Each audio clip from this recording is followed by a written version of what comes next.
Over the past couple of videos, we've been checking out the Bob Menery NELK Full Send podcast beef, whereas the co-host Bob Menery got removed for a multitude of reasons, which we saw he claimed in yesterday's video were complete cap.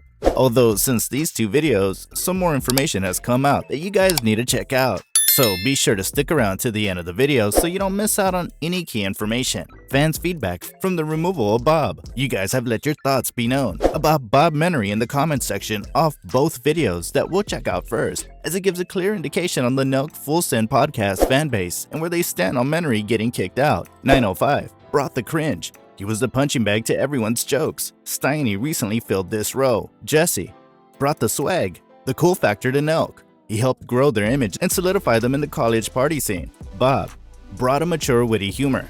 He was their Dave Portnoy. Mike Modlock, a fast-talking sleazeball with mature viewpoints and well-timed jokes. He was exactly what NELK was missing. Each brought something different to the table. 100. Which I think is an actual very good point, because each character that is part of NELK plays a role, and his points for all three are very accurate. Although it's been interesting, as fans always ask what happened to Jesse, and NELK hardly ever addresses it, which makes no sense considering he helped build the entire channel and empire, which is NELK. Jesse even recently changed the Full Send second channel, or whatever it was called, to now Sunday, as if he's entirely separating himself from the Full Send brand. So who knows what's going on there. He constantly talked over guests and thinks he's bigger and better than he is. It's hard to keep a guy on who doesn't let guests talk. That's simple, which was true. He would always try and make the conversation about himself, whoever the cast that came on was. Although, at the start of Impulsive, Mike Modlock was like this, which pissed off a lot of fans, but over time became more self-aware. And now without Mike, there's no chance Impulsive would work well. Let me know your thoughts on that in the comments section down below. Then finally, someone posted, Bob wants to be a Justin Bieber type guy, but doesn't have the sauce. This causes massive internal conflict in him and makes him insufferable behind the scenes. An interesting point, as he clearly loved being the center of attention on the podcast, and it's interesting how detailed some of your guys' comments on it are. Moving on from that, a few days back, Bob Menery posted a TikTok that went viral, sort of addressing him leaving Full Send on his new podcast, Ripper Magoo's. I'll actually sit down with somebody and actually break down the whole entire fucking deal. And guess what?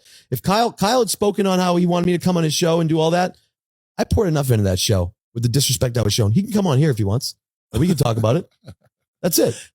And I wish him the best of luck, dude. I really do. It's just not how I do business. What? To which people clearly didn't care he left the podcast with top comments like, podcast is way better without this dude. NGL, I didn't even peep he wasn't there no more. The fact someone stated that they didn't even know he wasn't there no more indicates the majority of the NELK fanbase clearly didn't care or get attached to him enough that they felt they needed to defend him, which is also another reason I doubt he would even get brought back in, as he's clearly not a fan favorite. You know, the Full Send thing, I will miss that.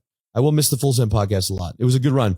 And I, you know, it was just, I know the good news is this, I didn't do anything wrong. Comment down below right now your honest gut feeling. Should there be justice for Bob Menery? And should he be allowed back on the Full Send podcast? Or is this bridge well and truly burnt and seems unlikely it'll get amended?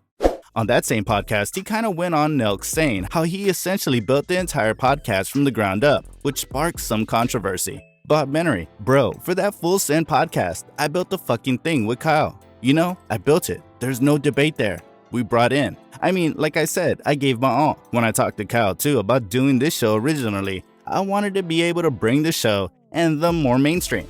You know, because they had their prank videos and they were obviously evolving into the seltzer stuff and all that different stuff. But my goal was, they were there like YouTube guys, right? And I had a lot of mainstream connections. I had a lot of big guests, people that I knew. Kyle obviously had a very big YouTube following and whatnot, but I had a huge fucking following myself too. And so it was just a good partnership. My honest opinion? I think that the show is not going to be worse. It's just going to be different, now that we already have. Here's the thing about their guest situation. They're going to be able to get whoever the fuck they want going forward, because we already built the blueprint of it all. We built the backbone of it. This concludes today's video. Be sure to subscribe to Loaf for future celebrity videos and turn on the post notification bell so you don't miss out on any future uploads. Until then, see you in the next one.